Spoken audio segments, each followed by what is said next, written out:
James Carville. You remember Brian Ross and George Stephanopoulos tried to tie the Tea Party to the mass murderer in Aurora, Colorado. Brian Ross, first thing out of his mouth, George, we got big news here. There's a Tea Party member with the same name. Really? That could be big, Brian. Yeah, George, it could be really big. We're not sure. We don't know for sure, but it could be, George, that the mass murderer at the Night Rises is a member of the Tea Party.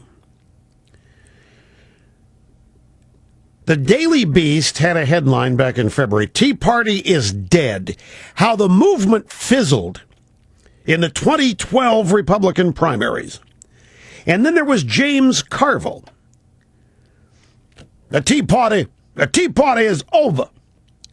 Liberal political consultant James Carville sent a fundraising email to supporters of upstate New York Congresswoman Louise Slaughter entitled The Tea Party is Over.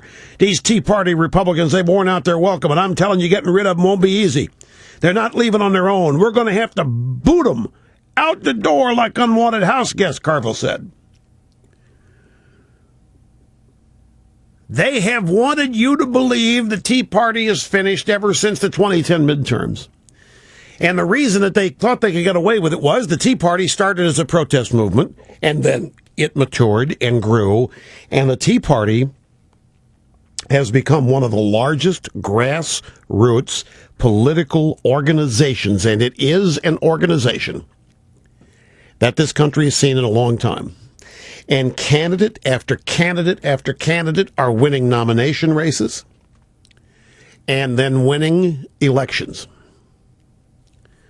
Ted Cruz, Tea Party candidate, won the Republican runoff for the Texas seat of Kay Bailey Hutchison yesterday. And listen to how Politico reports this.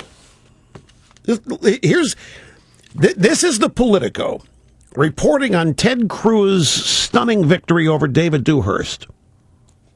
Note the violent language here. The storm the gates conservative movement that keeps finding ways to stick it to the establishment did it again. Tuesday night in Texas.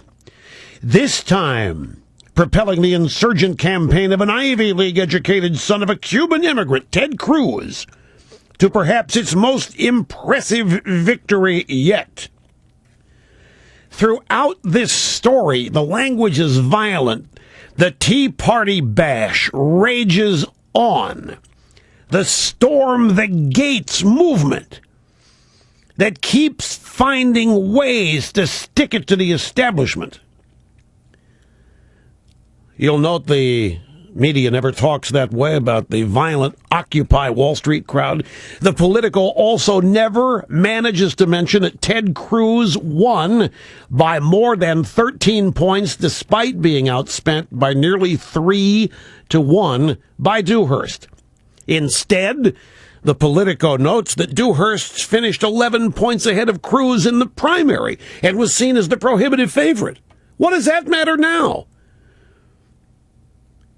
All that means is you should never believe the news media when they call anyone a prohibitive favorite. They had Dewhurst up by 11 points. They thought this was in the tank. And Cruz wins by 13. Don't believe the polls.